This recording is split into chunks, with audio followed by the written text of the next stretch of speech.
पर्वतों की तलहटी में बसा मोहनपुर गांव अब बहुत शांत और खुशहाल गांव बन चुका था। वहीं रहता था एक लकड़हारा मोहन। उसके जीवन में अब किसी भी चीज की कोई कमी नहीं थी।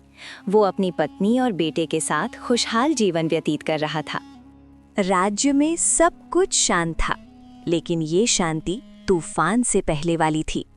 स्वर्ण हिरण जंगल में लौट चुका था। गोपाल उसे रोक सकता था, पर उसने रोका नहीं, क्योंकि अब वो समझ चुका था कुछ शक्तियां बंधन में नहीं रहती।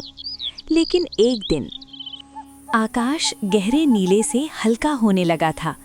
गोपाल की आंख अचानक खुल गई। उसे लगा जैसे किसी ने उसका नाम फुसफुसा। वो बाहर आया। पीपल के नीचे स्वर्ण हिरण खड़ा था, लेकिन आज उसकी चमक फीकी थी। उसकी देह से निकलती रोशनी स्थिर नहीं थी। तो फिर संकट की खबर लेकर आया है ना? हिरण ने उत्तर दिशा की ओर देखा, जहां काले पर्वत बादलों में छिपे थे। सुबह सुबह राजमहल से गोपाल के घर एक सैनिक आता है। वो बहुत घबराया हुआ था। गोपाल, जल्दी बाहर आओ। गोपाल, महाराज ने तुरंत बुलाया है, तुम मेरे साथ चलो जल्दी। इतनी सुबह सुबह भला महाराज ने मुझे क्यों बुलाया है? तुम चलो जल्दी, वहीं महल में जाकर पता चल जाएगा। गोपाल और उसका बेटा राजू उससे सैनिक के साथ राजमहल की ओर निकल पड़ते हैं। उधर राजमहल में राजा वीरेंद्र का चेहरा पीला पड़ा हुआ था। राजकुमारी मणिका फिर से बीमार पड़ चुकी थी, और इस बार बीमारी पहले से भी भयानक थी। राजगुरु ने गंभीर स्वर में कहा, महाराज, ये कोई साधारण बीमारी नहीं है। किसी ने स्वर्ण हिरण की शक्ति को बांध लिया है। गोपाल और उसका बेटा राजू सैनिक के साथ राजमहल पहुंचते हैं। क्या हुआ महाराज, आपने इतने सुबह सुबह क्यों बुलाया? जल्दी में? हाँ गोपाल, राजकुमारी फिर से बीमार हो गई है। इस बीमारी का क्या कोई इलाज नहीं है वैद्य जी? क्या मेरी बेटी कभी ठीक नहीं हो सकती? इस बीमारी का एकमात्र ही इलाज है, वो है स्वर्ण हिरण। स्वर्ण हिरण को एक जादूगर ने बंधक बना लिया है। गोपाल ने पूछा, स्वर्ण हिरण की शक्तियों को किसने बांध दिया है? उत्तर दिशा के काले पर्वतों में रहने वाला जादूगर महाशंकर। लेकिन याद रखना, उस घने जंगल में पहुंचना इतना आसान नहीं है, और वो जादूगर कोई साधारण जादूगर नहीं है। राजा ने गोपाल से कहा, गोपाल, इस बार मैं तुम्हें आदेश नहीं दे रहा, मैं मदद मांग रहा हूं। मैं तुमसे पिछली बार के लिए माफी मांगता हूं। क्या तुम मेरी मदद करोगे? मुझे मदद की बहुत ज्यादा जरूरत है। गोपाल, मना मत करना। गोपाल ने राजू की ओर देखता है। बाबा, हम जाएंगे ना? हाँ बेटा, इस बार हम किसी को बचाने नहीं, अंधकार को खत्म करने जा रहे हैं। राजा के आदेश पर 3 लोग निकले, गोपाल, रामू और राजा के सैनिकों में से सबसे बहादुर अर्जुन। काले पर्वतों तक पहुंचने से पहले उन्हें छायावन पार करना था। जंगल अजीब था, पेड़ टेढ़े मेढ़े जैसे किसी ने उन्हें मोड़ दिया हो। हवा में अजीब फुसफुसाहट थी। अचानक जंगल में काली परछाइयां इधर उधर घूमने लगीं। अर्जुन चिल्लाया, ये कोई साधारण जंगल नहीं है, ये तो मायावी जंगल है। जल्दी भागो यहाँ से। गोपाल ने कुल्हाड़ी में काली। डरो मत, ये बस भ्रम है। उसने जैसे ही जोर से वार किया, सारी परछाइयां गायब हो गईं।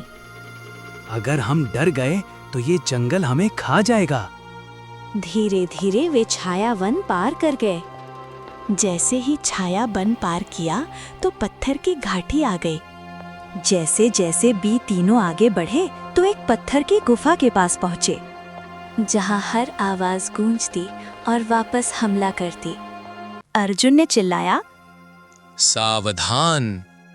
और उसी गूंज से पत्थर गिरने लगे। गोपाल समझ गया कि आवाज करने से पत्थर गिरने लगते हैं।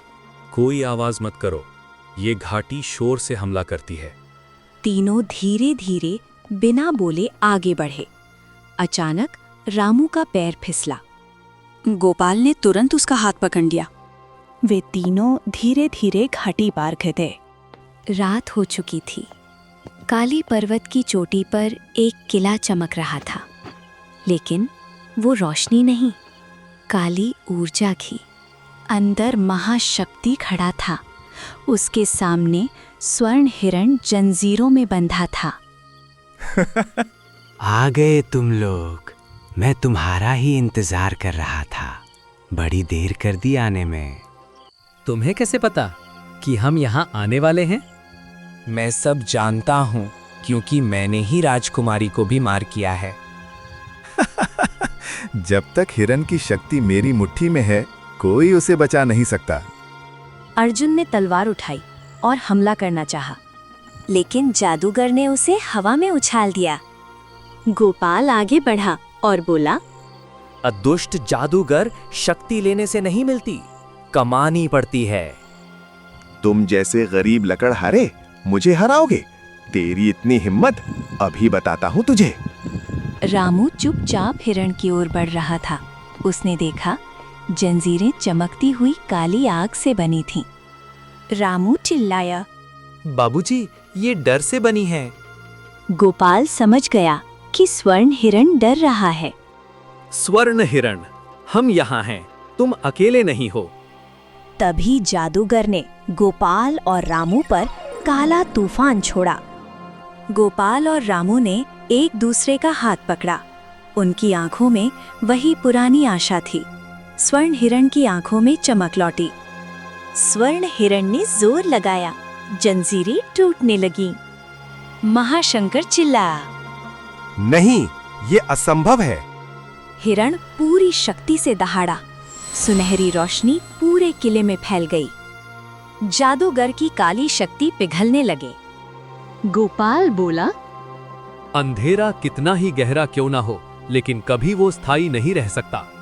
और एक अंतिम चमक के साथ महाशंकर जलकर राख बन गया। स्वर्ण हिरण अब स्वतंत्र था। उसने गोपाल और रामू के चारों ओर चक्कर लगाया। राजमहल में उसी समय राजकुमारी ने आंखें खोल दी। राजा ये देखकर समझ गया कि स्वर्ण हिरण स्वतंत्र हो गया है। गोपाल, रामू और अर्जुन स्वर्ण हिरण को लेकर वापस महल की ओर आ जाते हैं। राजा वीरेंद्र गोपाल, रामू और अर्जुन के साथ स्वर्ण हिरण को देखकर बहुत खुश हो जाते हैं और कहते हैं, गोपाल, हिरन को अब से महल में सुरक्षित रखा जाएगा। गोपाल मुस्कुराया और बोला, नहीं महाराज, उसे किसी सुरक्षा की जरूरत नहीं, उसे स्वतंत्रता चाहिए। ठीक है गोपाल, अगर तुम यही चाहते हो तो ऐसा ही होगा। राजा के आदेश पर स्वर्ण हिरण को स्वतंत्र कर दिया जाता है। स्वर्ण हिरण धीरे धीरे पर्वतों की ओर चला गया। इस बार किसी ने उसे रोकने की कोशिश नहीं की। अंतिम संदेश, सच्चा एडवेंचर तलवारों से नहीं जीता जाता, जीता जाता है साहस, विश्वास और साथ से। और उस दिन से लोग कहते हैं, जब भी कोई निडर होकर सही काम करता है, काले पर्वतों पर सुनहरी रोशनी चमक उठती है।